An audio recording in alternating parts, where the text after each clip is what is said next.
Hey guys, I'm Joe once again. We're going to do sections 3.3 part C through part H. So you can see I've exchanged the hook on our force probe for this fancy little pad, some non-stick coating on the top, or sticky coating on the top. So first things first, I'm going to zero out my force probe right here. So we see we're reading about 0 newtons.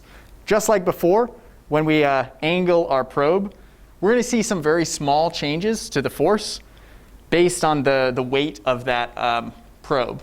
So if we zero them out, once again, right here on vertical, and we add this mass, you guys need to predict what force we're going to read with this probe.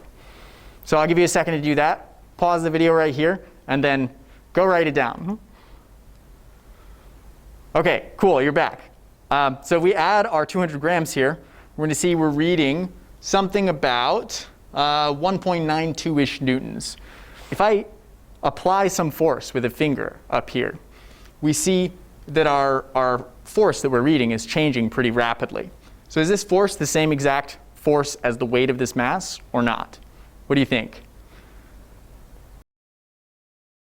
So next, if we angle this force probe, are we going to see the same reading on our setup here, excluding the correction just based on the probe on the end of our force thing?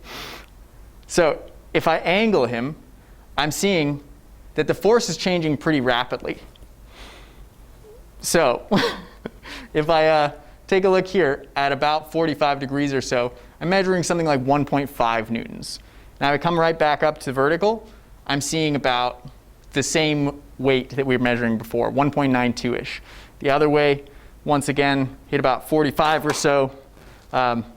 We should be reading a significantly lower value, much lower than just the correction based on the change in the weight of our pad here.